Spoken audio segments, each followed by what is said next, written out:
Can you please tell us what has happened inside there? Can you please tell us what has happened inside there?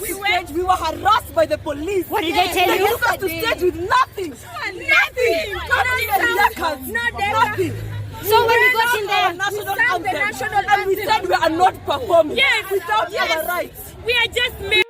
These are the students of Butere Girls High School, the actors of the now famous play Echoes of War that is indeed echoing throughout the country. Now, this is them protesting to not having access to their director even right before the play. They were not allowed to partake in rehearsals yesterday. Reportedly, they were held up and prevented from doing anything while their playwright Cleophas Malala, former senator, had been arrested. Mchezo wa kuigiza unanishika kwa sababu ya kuandika play. Umekuja na maaskari wengi hapo wamekataa nisitoke.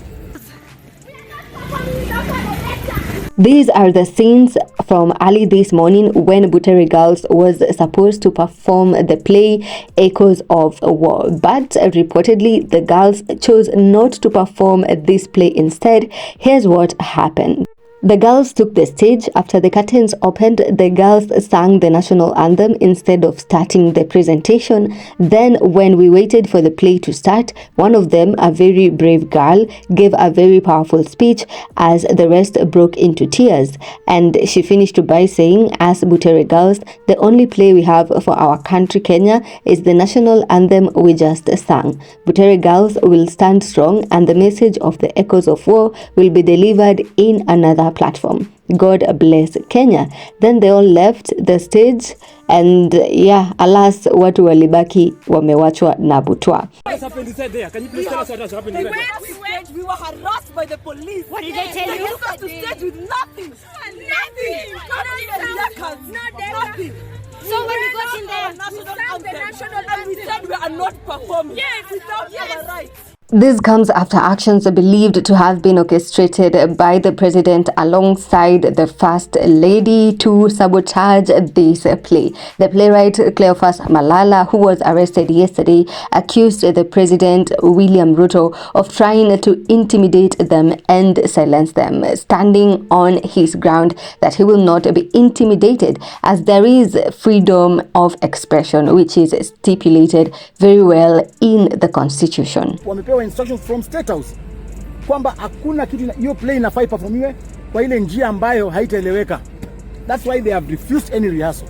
Na pengine nao pia remind kwamba hawa ni watoto wamepelekwa hivyo, ni nini kinyo kwa akili yao nini wapeleka na pia safety yao. It is very unfortunate. It's very unfortunate. Sababu hawa watoto wamefanya mchezo wenyewe wa kuigiza. Kutoka sub county wakakuwa number 1, wakafuzu. Kutoka kwenda county, hata regionals walifuzu. Na wale watu ambao waliadjudicate your play ni professionals wa drama. Hawajaona makosa yoyote hapa. So ni nani huyu amekaa State House anasema hiyo mchezo ni mbaya na hajaona hata mchezo wenyewe?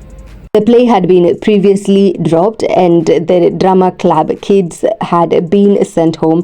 This is after reportedly Rachel Ruto, the first lady, who is also an alumni of the same school, Butere Girls, gave a call to the principal demanding for the drama club kids to be sent home ahead of their performance at the national festivals. But shortly after, the High Court reinstated the play and the children were asked to go back and perform the play. However, despite this, we have seen actions to attempt to sabotage the play, including arresting the playwright himself, Cleophas Malala, and preventing the children from rehearsing their play. While other schools were rehearsing, Butere Girls was held reportedly by police officers and denied the right to rehearse their play. Not forgetting that they also claim to have been denied access to essentials for their performance, including backdrops, sounds.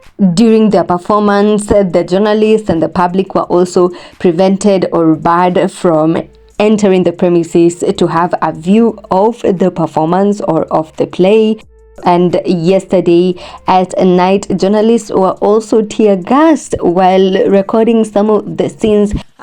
Is the script right for a certain play, Echoes of War, that was controversially dropped actually.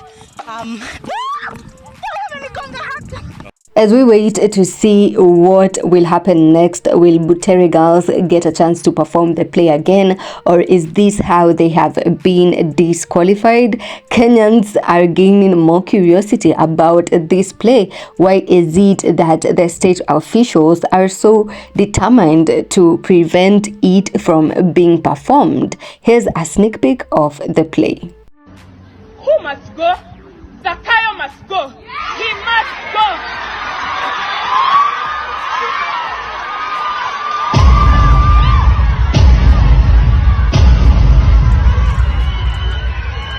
Tired of being manipulated by leaders who are busy making empty promises. Promises that even a 5-year-old is able to tell is a scam.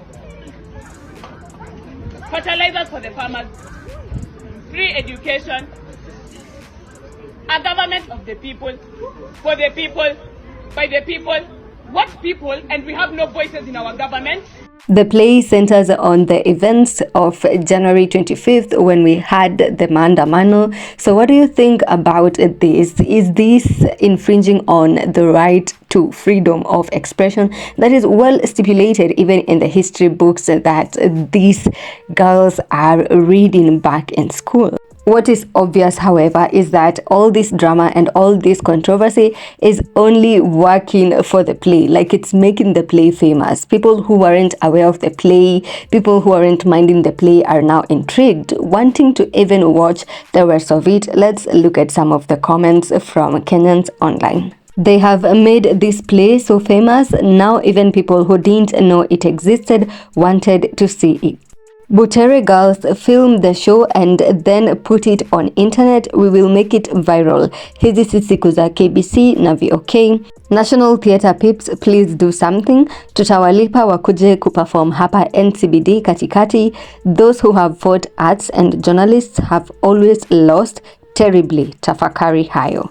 Give me lemons and I make lemonade. Butere Girls should take advantage of the current publicity and have this show produced internationally, and we have it on Netflix. State would be helpless in their attempt to control viewership of the same. Ukweli unauma, truth hurts, yes. So these are some of the comments, and of course, as you can imagine, these are not the only comments. So many people have something to say about Butere Girls, their play Echoes of War, and the drama and controversy around it. What's your take on this? Drop your view or comment or opinion in the comments, and of course, always keep it here on BNN for more updates.